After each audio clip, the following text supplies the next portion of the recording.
স্বাগত ৭১-এর খেলাযোগের সাথে আছে আমি কোহিনুর কণা। যুব হকি বিশ্বকাপের ইতিহাস গড়েছে বাংলাদেশে। এবারই প্রথম আন্তর্জাতিক হকি সংস্থা গ্রুপ পর্ব থেকে বাদ পড়া ৮ দলের মধ্যে হওয়া স্থান নির্ধারণী পর্বকে নাম দিয়েছিল চ্যালেঞ্জার্স ট্রফি। সেখানে অস্ট্রিয়াকে ৫-৪ গোলে হারিয়ে চ্যাম্পিয়ন হয়েছে বাংলাদেশ। আর এই ম্যাচেও বাংলাদেশের হয়ে হ্যাট্রিক করেছেন ডিফেন্ডার আমিরুল ইসলাম। বিশ্বকাপের ৬ ম্যাচে এ নিয়ে ৫বার হ্যাট্রিক করা আমিরুল ১৮ গোল করে এখনও পর্যন্ত আসরে সর্বোচ্চ গোলদাতা। মূলত আমিরুলের এমন পারফরমেন্সই বাংলাদেশকে নিয়ে গেছে ভিন্ন উচ্চতায়।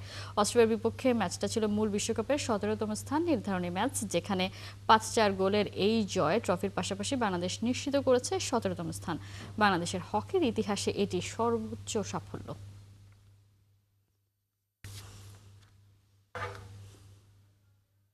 দর্শক, দেখছিলাম হকিতে ইতিহাস রচনা করেছে বাংলাদেশ। এ নিয়ে আলোচনা করতে চাই। অবভিয়াসলি ক্রিকেট নিয়ে তো আলোচনা থাকবে। স্টুডিওতে এই মুহূর্তে আমাদের সাথে আছেন ক্রীড়া বিশ্লেষক মেজর অবসরপ্রাপ্ত ইমরোজ আহমেদ।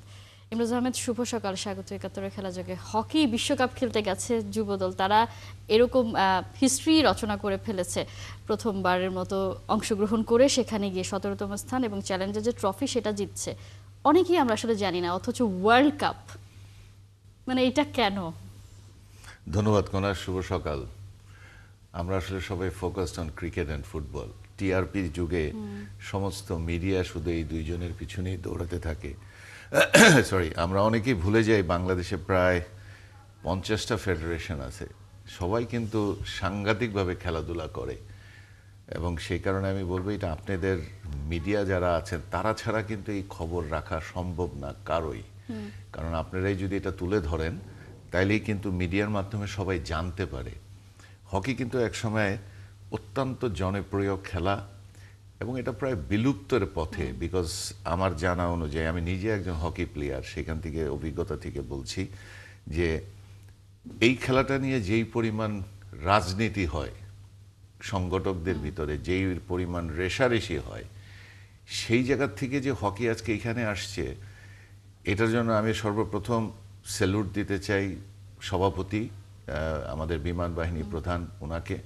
সাথে আছেন ওনার যোগ্য, অত্যন্ত যোগ্য এক্স প্লেয়ার যিনি লেফটেন্যান্ট কর্নেল রিয়াজুল হাসান, যিনি সেক্রেটারি, উনি, এবং তার সাথে যে ছোট্ট একটা টিম, অনেকেই এটা সদস্য হয়েছেন। এই অ্যাডহক কমিটির নামে আমরা যে কমিটিটা সার্চ কমিটি থেকে দিয়েছিলাম, অনেক আলোচনা হয়েছে এবং অনেকেই এটার ক্রিটিসাইজ করেছে যে ভালো হয় নাই। দেখুন, এই ১.৫ বছরে ওনারা নিজেরা এই আর্থিক সংকটের ভিতরে থেকেও বিদেশি কোচ এনে সব কিছু করে অনেকগুলা খেলা খেলিয়েছেন, এবং সেখান থেকে তারা যেই পারফরমেন্সটা করেছেন, তাদেরকে সত্যিকার অর্থে আমার মনে হয় it is almost like winning the world cup.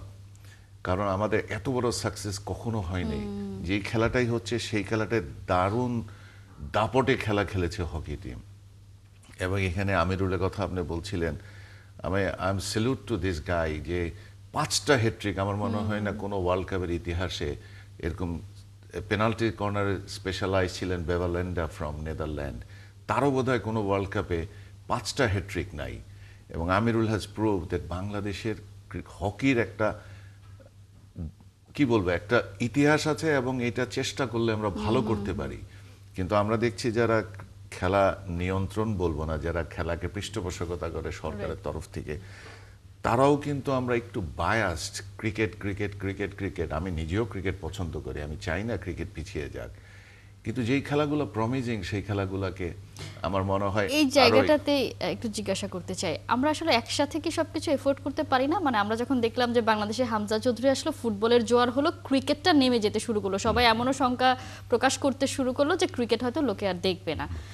তারপর অন্য ডিসিপ্লিনগুলো তো আছেই, মানে আমরা এমন কেন আসলে একটা পেলে অন্যটা কেন ভুলে যাই? আমরা কেন সবকিছু একসাথে নিয়ে চলতে পারি না? কোন আসলে আমরা সেলিব্রিটি ভ্যালু যেটা আন্তর্জাতিক মানের, সেই রকম ভ্যালু আমাদের আসলে প্রথম দিয়েছে ক্রিকেট।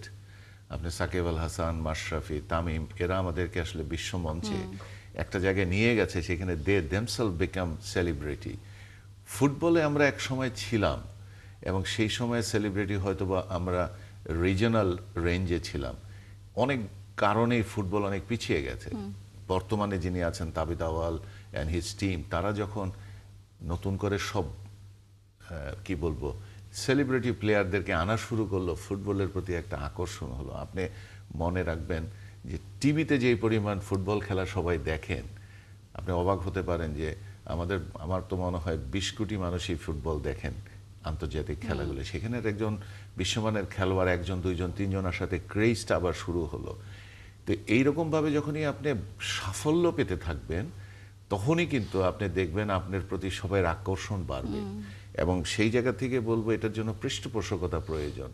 খেলাধুলা চালানোর জন্য অত্যন্ত অত্যন্ত অর্থ সরবরাহের প্রয়োজন, এবং সেই অর্থ সরবরাহ না হলে আসলে কাউকে নার্চার করা যায় না, সঠিক প্ল্যানগুলোকে বাস্তবায়ন করা এক্স্যাক্টলি। যায় না। ফুটবলে যেমনটা আপনি বলছিলেন যে সেলিব্রিটি প্লেয়ার এনে ফুটবলের দিন বদলের একটা চেষ্টা চলেছে, যে আমিরুলের কথা আমরা শুরুতেই বলেছি, তাকে দেখতে অনেকটা তার হেয়ার স্টাইলের কারণে অনেকটা হামজা চৌধুরীর মতো তাকে বলা হয় হকির হামজা। তিনি সেটা খুব এনজয় করেন। তিনি তো আমাদের দেশের, মানে তাকে কেন আমরা ঠিকঠাক নাচার করতে পারছি না, বা তাকে আমরা কেন এখন পর্যন্ত আমি বলবো যে এখন পর্যন্ত হকি ফেডারেশন করছে, এবং অন্যান্য সংস্থা যারা হকিকে লালন পালন করছেন তাদেরকে অবশ্যই অবশ্যই আমাদেরকে ধন্যবাদ সাধুবাদ সবকিছু জানাতে হবে, কারণ তারাই অ্যাকচুয়ালি হকিটাকে বাঁচিয়ে রেখেছে। এবং একটা কথা বলতেই হয়, এখন বিকেএসপি হচ্ছে এখন আমাদের হকির আতুরঘর। আগের আতুরঘর ছিল আমাদের ওল্ড টাউনের আরমানি টোলা এবং অন্যান্য পারিপার্শ্বিক এলাকাগুলো, সেই জায়গায় অনেকটা খেলা হারিয়ে গেছে। তো সেই জায়গা থেকে খেলাগুলো তুলে আনার জন্য আমি মনে করি যারা ক্লাব ছিলেন, আপনার মনে আছে কিনা, হকির ক্লাবগুলো সবসময় হরতাল করে যাচ্ছে, তারা অসহযোগিতা করে যাচ্ছেন, আমরা খেলবো না লিগ। লিগ না খেললে প্লেয়াররা কোথায় যাবে, প্লেয়ারদের খেলার জায়গাটা কোথায়? বিকজ আন্তর্জাতিক মানের খেলা প্রতিদিন আপনি খেলতে পারবেন না, আপনি এলো ঘরোয়া খেলাগুলোকে গুছাতে হবে। সেই জায়গায় যদি ক্লাবগুলো সহযোগিতা না করে, ফেডারেশন টুর্নামেন্ট করতে পারে বিভিন্নভাবে, সেই খেলাগুলো হবে। কিন্তু খেলার একটা যে জীবন, যে জীবনটার জন্য কিন্তু ফুটবলের জীবন হয় ক্লাব থেকে, it is not nation wise. হকিরও কিন্তু সেম, ক্লাব থেকে খেলা উঠে আসে তারপরে নেশন হয়। আর ক্রিকেটটাও কিন্তু ক্লাব হয়, কিন্তু দেখবেন নেশনটা ইজ মোর ফোকাসড। তো এই জায়গায় যদি হকিকে যদি আপনি বলেন, আমার মনে হয় ক্লাব যারা আছেন কর্মকর্তা তাদের এগিয়ে আসা উচিত। তাদের মধ্যে ফেডারেশনের মধ্যে যে কোনো কারণে কোনো দূরত্ব যদি থাকে সেটাকে মিটিয়ে হকি খেলার জন্য, হকির স্বার্থে, দেশের স্বার্থে দেশের সর্বোপরি। স্বার্থে। লাস্ট কথা বলবো হকি নিয়ে আপনাকে, 1985 সনে বাংলাদেশে প্রথম হকি খেলা হয়েছিল আন্তর্জাতিক মানের, এশিয়া কাপ। ওইখানে আমরা বোধহয় 5th বা 6th হয়েছিলাম, মেন্স কাপ, আর এটা আন্ডার 21। এবং এইটা যে আমাদেরকে একটা বার্তা দিচ্ছে যে বিশ্বে আমরা কিন্তু খেলতে পারি, এবং এই যারা খেলেছেন তাদেরকে যদি আমরা সত্যিকার অর্থে আগলে রাখতে পারি এবং তাদেরকে সঠিক দিক নির্দেশনা দিতে পারি, আমার মনে হয় will be having a better future for the hockey. এবং তারা দারুণ খেলেছে আমি বলবো। ফার্স্ট তারা কোয়ালিফাই করেছে, শুনতে হয়তো বা খারাপ লাগতে পারে, 24টা টিমে আমি 17 নাম্বার হয়েছি। বাট হকি খেলায় আপনি মনে রাখতে হবে, হকি খেলা গোলের খেলা। আমার এখনো মনে পড়ে এশিয়া কাপ খেলায় দিল্লিতে ফাইনাল হচ্ছে, ইন ফ্রন্ট অফ দি দিল্লিতে রাজীব গান্ধীর সামনে, আমার মনে হয় পাকিস্তান ইন্ডিয়াকে ফাইনাল খেলায় 7 গোল দিয়েছে। The best 2 team rich to the final. তার মানে গোলের ব্যবধানটা আসলে খুব বড় করে না দেখে আমরা কীরকম খেলেছি এটা কিন্তু বিরাট বিষয়। কারণ হকিতে যখনই আপনি শর্ট কর্নার পাচ্ছেন, more success in short corner gives you the win. Amirul সেটা আবার প্রমাণ করেছে। তো সেই কারণেই বলবো যে বাংলাদেশ যদি কোথাও হারেও, তারা কেমন খেলেছে সেটা দেখেন। এবং I was talking to the secretary general যিনি আছেন, রিয়াজুল হাসান, উনি বলছিলেন the coach is so happy. সে বলেছে আমি হারি কোনো সমস্যা নাই, কিন্তু আমি যা যা বলেছি টিমটা তাই করেছে। এবং আই ওয়াজ সারপ্রাইজ যে এত শর্ট টাইমে তারা কিভাবে দে গ্র্যাবড এভরিথিং। এক্স্যাক্টলি, কারণ তারা মাত্র 4 মাস সুযোগ পেয়েছে। একটা ক্যাম্প হচ্ছে, বিশেষ ক্যাম্প এই টুর্নামেন্টের আগে, সেখান থেকে তারা এই সফলতা এনেছে। আর যদি রেগুলার ঘরোয়া লিগগুলো হয়, টুর্নামেন্ট হয়, সেখান থেকে তৈরি হতে পারে, তাহলে আমরা বুঝতেই পারছি যে দিতে পারবে। মানে হকি থেকেও এই দেশের পাওয়ার অনেক কিছু আছে। কারণ একটা কথা বলতে চাই, সেটা হচ্ছে যে আমরা যারা হকির সাথে সংগঠক হিসাবে বা সংশ্লিষ্ট আছি ক্লাবগুলোর সাথে, তাদের কাছে আন্তরিক অনুরোধ থাকবে, আপনাদের বিভেদটা দূর করেন, come to the field, come to the board, এসে বসে কথা বলে হকি লিগটা শুরু করেন, হকির টুর্নামেন্টগুলো শুরু করেন। অনেক তো হয়েছে, অনেকবারই আপনারা বোর্ডে ছিলেন, অনেকবারই ফেডারেশনের কার্যকরী পরিষদে ছিলেন, কিন্তু অনেকেই সাকসেস আনতে পারেন না। লেটস ট্রাই সবাই একসাথে যে হকিটাকে আবার অন্ততপক্ষে এমন একটা মানে নিয়ে যাই যে পরে আপনারা মিডিয়ারা হকির জন্য একটা ক্যামেরা ডিটেল করবেন যে হকির আমরা খবরটা সেভাবে রাখেন। কাভারেজ দিব নিশ্চয়ই, এটা আমাদেরও দায়বদ্ধতার জায়গা আছে যে আমরাও সেইভাবে হয়তো প্রচারে অংশগ্রহণ করতে পারিনি নিশ্চয়ই। এবার যে অর্জনটা নিয়ে ফিরে আসছে, দিনটা হয়তো বদল এবার হবে। আমরা একটু ক্রিকেটে চলে যেতে চাই। ক্রিকেটে এখন সেভাবে আসলে কোনো কিছু নেই। টি-20 ওয়ার্ল্ড কাপের আগে বাংলাদেশ তাদের সর্বশেষ সিরিজ খেলে ফেলেছে। এর আগে আমরা দেখেছিলাম টি-20 ওয়ার্ল্ড কাপকে সামনে রেখে বেশ পাওয়ার হিটিং এর প্রস্তুতি চলছিল। ফাইনালি আবার তারা প্যাভিলিয়নে ফিরে এসেছে, তারা তাদের বেসিক যে ক্রিকেটটা সেটাই খেলার চেষ্টা করছে। আমরা দেখছিলাম বিশেষ ক্যাম্প হচ্ছে ব্যাটারদের নিয়ে, আশরাফুল, ফিল সিমন্স, সালাউদ্দিন সবাই আছেন। কি এক্সপেক্ট করছেন বাংলাদেশের, বা এখনো পর্যন্ত যা দেখছেন এবং যাদের সাথে কম্পিট করবে টি-20 ওয়ার্ল্ড কাপে, বিশ্ব চ্যাম্পিয়ন ওয়েস্ট ইন্ডিজ, ইংল্যান্ড, সবকিছু মিলে কোন অবস্থায় দেখছেন বাংলাদেশকে? আমি যখন টি-20 নিয়ে কথা বলি, কোনো এক সময় আপনার সাথে অনেকবার কথা হয়েছে, খালেদের সাথে কথা হয়েছে, আমি বলেছি আমরা আসলে টি-20 খেলার ধাঁচটাই বুঝতে পারি না, যে কিভাবে শুরু করব, কিভাবে শেষ করব, কিভাবে আগলে রাখবো। সেই জায়গাটায় আমাদের একটা গ্যাপ ছিল।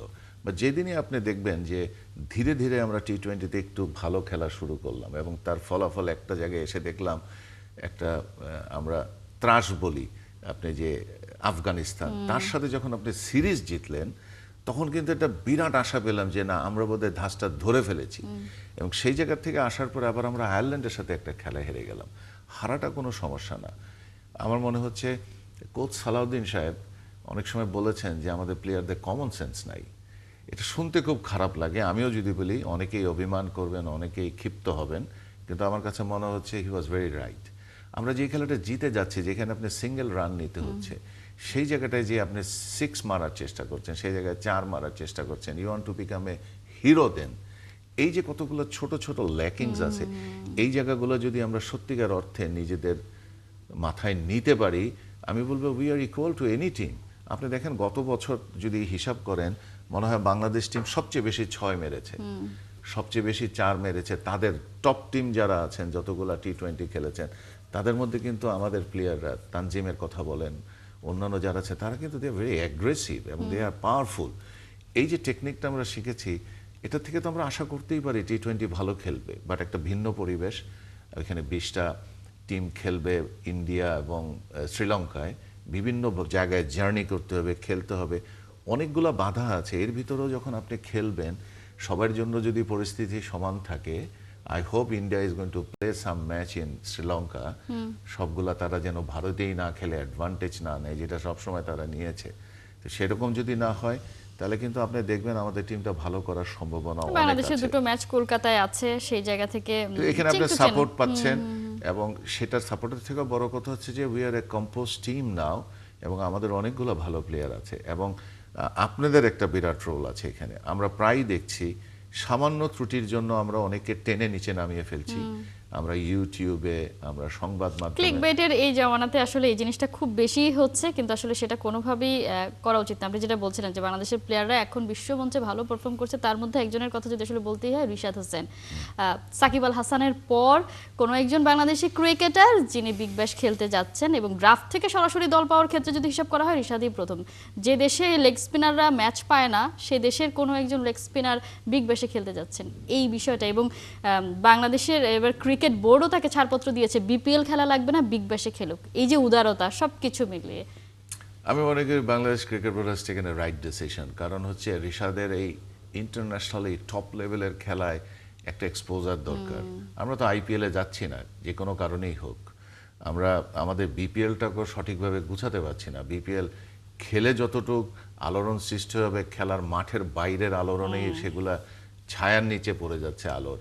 তো ওইখান থেকে যখন আপনি রিশাদ এই সুযোগটা পেয়েছে, আমি রিশাদকে পার্সোনালি চিনি, এবং Rishad is a very humble boy, সাংঘাতিক একটা ভদ্র ছেলে, এবং সেখান থেকে সে যেভাবে পারফর্ম করে যাচ্ছেন, এবং লেগ স্পিনার টি-20-তে ওই রকম আকর্ষণীয় একটা খেলাতে চান্স পাওয়া কিন্তু একটা বিরাট বড় পাওয়া। কিন্তু এটা যারা অনুধাবন করতে পারেন তারা সত্যিকারের বিশেষ জানতে করে পারেন। আমাদের এই দেশের ক্রিকেটারদের কাছে, কারণ লাস্ট 2015 সালে সাকিব আল হাসান খেলেছিলেন, তাও আরেকজনের রিপ্লেসমেন্ট হয়ে, সেই জায়গা থেকে নিজের যোগ্যতায় দল পাওয়া, এবং সে যে দলটার হয়ে খেলবে সেখানে রিকি পন্টিং আছেন সেই জায়গায়, এবং অনেক কিছু নেয়ার আছে তার টি-20 ওয়ার্ল্ড কাপের আগে নিশ্চয়ই। যে একটা কথা যে জি জি জানেন তো, অস্ট্রেলিয়াতে কিন্তু লেগ স্পিনার শেন ওয়ার্ন বলেন, এরপরে আরেকজন নতুন যেটা আসলো অ্যাডাম জাম্পা, জাম্পা, এরা কিন্তু বিশ্ব ক্রিকেটকে দাবড়ে বেরিয়েছে।